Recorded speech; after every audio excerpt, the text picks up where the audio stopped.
question then, and it's the question that has brought many of you together here today, is what does that mean for Ireland? I think that the slides that Wilfried showed in terms of cities show that that Ireland is not exactly at the top of the hit parade in terms of sustainability, not just when it relates to cities, but when it relates to other issues as well. You're at the end of a very long supply chain in terms of energy. You're a very intensive import-export economy with lots of European regulation on shipping and aviation coming your way. The economy is in trouble. You have an incredibly intelligent and well-educated young labour force that is wondering, should we stay or should we go? So in that sense, you really are confronted with this huge challenge of deciding, can we really put sustainability questions on the back burner, or should, oddly, countries like China and Korea be our leading light, and should this be an opportunity to innovate? And in that context, I really believe that you have a couple of very interesting opportunities that relate to where you are now politically, and that relate to where you are now in terms of your society. If I ask business people, and I do this very often, what do you cry out for most? The answer I get back 9 times out of 10 is long-term predictability and stability. We want to know where the government is going to go in the longer term. We recognize that the marking point, the marker between short-term and long-term is elections. It doesn't matter if the elections are next week or in 4 years' time.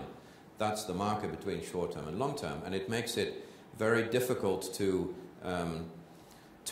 really build on where government is going to go. I always thought that, being a Dutchman, I came from an incredibly progressive country.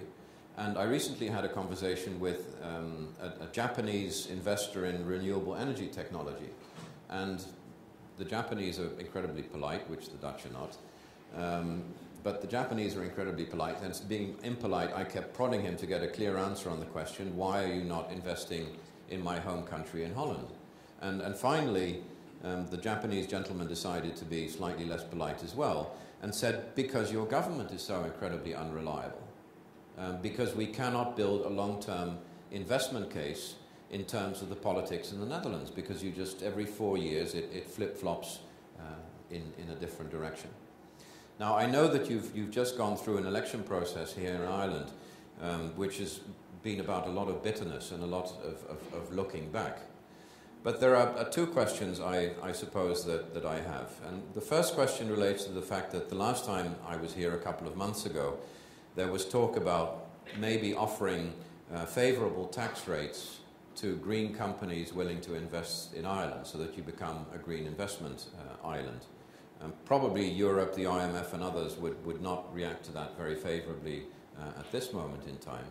But I do have 2 questions, and the first question is this not really a unique opportunity, in spite of everything that's happened, to develop a multi-party, long-term strategy and vision on climate and sustainability, to give business that one thing which it seems to be crying out for most, which is long-term predictability?